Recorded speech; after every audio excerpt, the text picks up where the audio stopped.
نو که د معاشرې اصلاح کوئ نو سوره حجرات، او که د زنانو اصلاح کوئ، زنانو اصلاح ډېره زیاته ضروري ده. د هغې وجه دا چې د نیمو نه زیات امت د ښځو دی او ښځه د ماشومانو تربیت کوي. نو سوره نور او سوره احزاب او سوره حجرات هم علموا نساءکم سوره النور، خپلو ښځو ته سوره نور وښایه.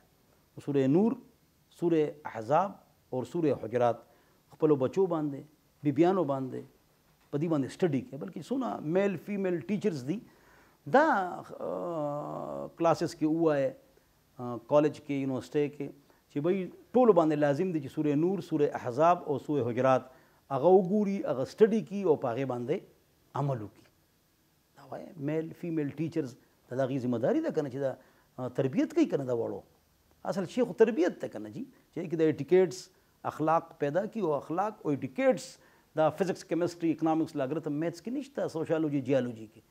د وړوکي لوی ادب، شفقت، د ښځې حقوق، بچو حقوق، ګاونډي حقوق، د زناورو حقوق، د لارې حقوق، تاسو ته مه ووایي دا خو ټول د قرآن او حدیث کې دي جي، دا مینول بک.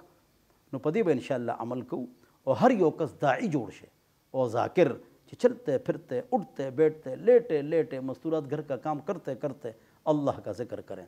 اللہ دې په دې خبرو مال او تاسو له د عمل توفیق نصیب وګرځي.